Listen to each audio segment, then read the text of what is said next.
Kisah tentang Ashabul Kahfi merupakan salah satu cerita yang terkenal dalam kepercayaan agama-agama Abrahamik, terutama dalam Islam. Kisah ini menceritakan sekelompok pemuda beriman yang melarikan diri dari penganiayaan seorang raja yang zalim dan berlindung di dalam sebuah gua. Gua tersebut kemudian menjadi tempat mereka tertidur selama 309 tahun, seperti yang diisyaratkan dalam Al-Quran, tepatnya dalam surat Al-Kahfi ayat 9 sampai 26. Setelah ribuan tahun, lokasi gua ini sempat hilang dan tidak ditemukan oleh siapapun, yang menyebabkan kisah ini dianggap oleh beberapa orang sebagai mitos karena kurangnya bukti arkeologi. Namun pada tahun 1963, seorang arkeolog dari Yordania berhasil menemukan sebuah gua di daerah Ar-Rajib, Yordania, yang diyakini sebagai gua tempat bersembunyinya Ashabul Kahfi. Penemuan ini mengungkap banyak bukti yang cocok dengan deskripsi dalam Al-Quran. Di dalam gua tersebut ditemukan 8 kuburan kuno, yang diduga merupakan tempat peristirahatan para pemuda Ashabul Kahfi, serta sebuah kerangka rahang atas seekor anjing, yang sesuai dengan kisah dalam Al-Quran bahwa seekor anjing turut menjaga pintu gua. Menurut tradisi Nasrani, 7 pemuda tersebut dikenal dengan nama Maximilianus, Martinianus, Dionysius, Yohanes, Konstantinus, Lamblicus, dan Antonius. Sementara dalam Islam, nama-nama mereka tidak disebutkan secara spesifik dalam Al-Quran, namun beberapa ulama dan sejarawan menyebut mereka sebagai Martellius, Cassitius, Sidemius, Mixalmina, Mikaslimina, dan Tamliha. Terdapat juga seorang pemuda penggembala yang membawa serta anjingnya untuk menjaga mereka. Pemuda-pemuda ini merupakan penasihat atau pembantu seorang raja zalim bernama Dikianus atau Dikianus, yang dalam beberapa catatan sejarah dikenal sebagai Decius, seorang kaisar Romawi yang berkuasa pada abad ketiga Masehi. Decius dikenal sebagai seorang penyembah berhala yang kejam, terutama terhadap mereka yang beriman kepada Tuhan yang Esa. Para pemuda ini melarikan diri dari ancaman hukuman mati yang dijatuhkan oleh sang raja karena mereka menolak untuk menyembah berhala dan tetap teguh pada keimanan mereka kepada Allah. Setelah tidur selama 309 tahun, para pemuda tersebut bangun dan mendapati bahwa keadaan dunia di sekitar mereka telah berubah. Orang-orang di sekitar mereka telah memeluk agama Tauhid dan kepercayaan kepada Tuhan yang Esa sudah tersebar luas. Bukti ilmiah dari penemuan gua ini memperkuat keyakinan akan kebenaran kisah Ashabul Kahfi. Penemuan arkeologis seperti kuburan kuno dan kerangka anjing di mulut gua sejalan dengan narasi yang terdapat dalam Al-Quran. Selain itu, penemuan ini juga menunjukkan bahwa kisah Ashabul Kahfi bukan sekadar mitos, melainkan sebuah peristiwa sejarah yang nyata, yang tercatat dalam literatur agama dan didukung oleh bukti-bukti fisik. Dalam Al-Quran, Allah Subhanahu wa Ta'ala berfirman mengenai jumlah mereka dalam surat Al-Kahfi ayat 22. Nanti ada orang yang akan mengatakan jumlah mereka adalah 3 orang, yang keempat adalah anjingnya, dan yang lain mengatakan mereka itu 5 orang, yang keenam adalah anjingnya sebagai terkaan terhadap barang yang gaib. Dan yang lain lagi mengatakan mereka 7 orang, yang ke-8 adalah anjingnya. Katakanlah, Tuhanku lebih mengetahui jumlah mereka, tidak ada orang yang mengetahui bilangan mereka kecuali sedikit. Ayat ini menegaskan bahwa hanya Allah yang mengetahui jumlah pasti dari pemuda-pemuda tersebut, dan tidak ada seorang pun yang memiliki pengetahuan pasti kecuali mereka yang diberi petunjuk oleh Allah. Ashabul Kahfi, seperti yang disebutkan dalam Al-Quran surat Al-Kahfi ayat 11, tidak hanya merupakan bukti kebesaran Allah, tetapi juga mengandung detail-detail yang menunjukkan mukjizat dan keajaiban yang hanya bisa diketahui melalui wahyu. Dalam tafsir Ibnu Katsir, dijelaskan bahwa anjing yang menemani para pemuda tersebut juga ikut tertidur di dalam gua bersama mereka. Allah Subhanahu wa Ta'ala berfirman, "Dan kamu akan melihat matahari ketika terbit, condong dari gua mereka ke sebelah kanan, dan bila matahari terbenam, menjauhi mereka ke sebelah kiri, sedang mereka berada dalam tempat yang luas dalam gua itu."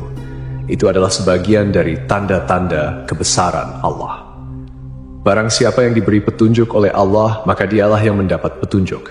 Dan barang siapa yang disesatkannya, maka kamu tidak akan mendapatkan seorang pemimpin pun yang dapat memberi petunjuk kepadanya. Para peneliti yang mempelajari gua ini menemukan bahwa celah masuknya sinar matahari ke dalam gua memang sesuai dengan deskripsi yang ada dalam Al-Quran. Celah gua di sebelah selatan mengarah ke barat daya. sehingga ketika seseorang berdiri di dalam gua pada waktu sore, sinar matahari akan bergerak ke arah kanan dan memberikan ruang untuk melihat pemandangan luar gua. Pada waktu siang hari, sinar matahari tidak masuk ke dalam gua, sedangkan saat matahari terbenam, sinar tersebut hanya sedikit dan sesaat memasuki gua. Fenomena ini sangat menakjubkan karena menggambarkan akurasi detail yang disampaikan dalam wahyu yang kemudian dibuktikan oleh penelitian modern. Selain itu, ditemukan pula tulisan dalam berbagai bahasa kuno di dinding gua yang mengisyaratkan tentang keesaan Tuhan. Ini menimbulkan pertanyaan besar, bagaimana mungkin Rasulullah SAW bisa mengetahui detail kisah ini yang terjadi 5 abad sebelum kelahirannya dan sebelum turunnya Al-Quran? Jawabannya jelas, itu adalah wahyu dari Allah, menunjukkan bahwa Al-Quran adalah firman Allah yang mengandung kebenaran sejati.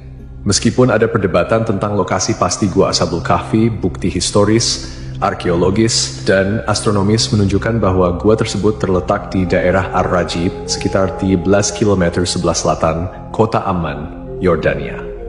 Beberapa sahabat Nabi Muhammad SAW seperti Ubaidah bin Al-Jarrah, Muawiyah bin Abu Sufyan, dan Ibnu Abbas pernah mengunjungi gua ini dan menyebutkan bahwa mereka melihat tulang belulang para penghuni gua.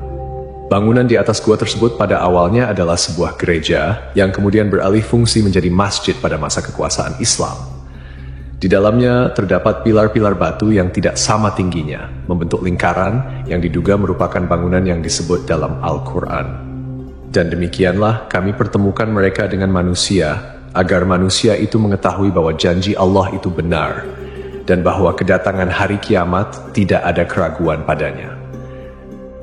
Seorang pakar geologi, Nazim Al-Kailani, dalam penelitiannya menyatakan bahwa tanah di gua ini memiliki peran penting dalam menjaga keutuhan kondisi tubuh para penghuni gua. Tanah di kawasan Gunung Rakim mengandung karbohidrat, kalsium, magnesium, serta tumbuh-tumbuhan dan hewan yang jenuh dengan radium. Material ini mengandung unsur logam uranium yang berkilau dan menghasilkan sinar alfa, beta, dan gamma. Jenis-jenis sinar ini diketahui mampu mensterilkan dan menjaga kualitas kondisi daging serta tumbuhan dari kebusukan.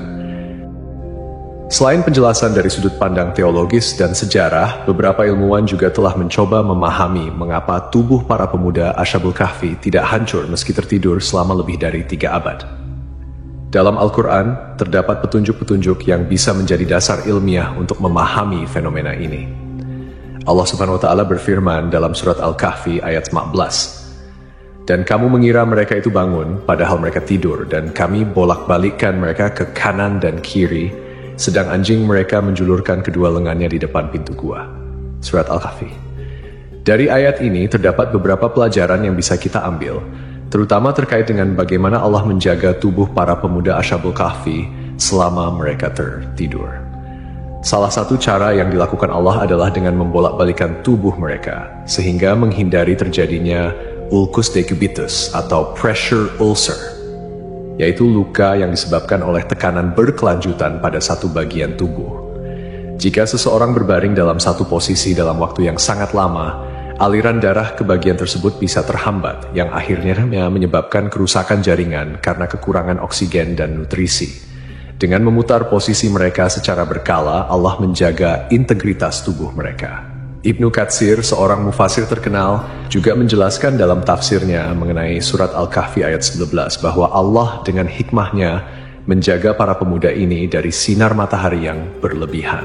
Sinar matahari pagi yang lembut memberikan kehangatan dan sinar yang cukup untuk menjaga kondisi tubuh mereka tanpa menyebabkan kerusakan kulit akibat paparan sinar matahari yang terlalu lama.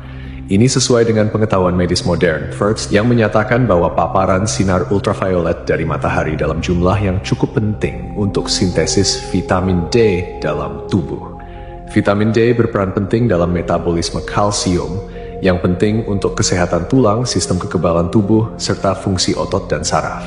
Namun, paparan sinar matahari yang berlebihan bisa merusak kulit dan menyebabkan penyakit. Dalam ayat yang sama, Ibnu Katsir juga menambahkan bahwa posisi gua yang terbuka ke arah utara memungkinkan sirkulasi udara yang baik, sehingga gua tersebut tidak menjadi lembab atau pengap. Ini juga memberikan petunjuk bahwa gua tersebut memiliki sirkulasi udara yang cukup untuk menjaga kesegaran di dalamnya.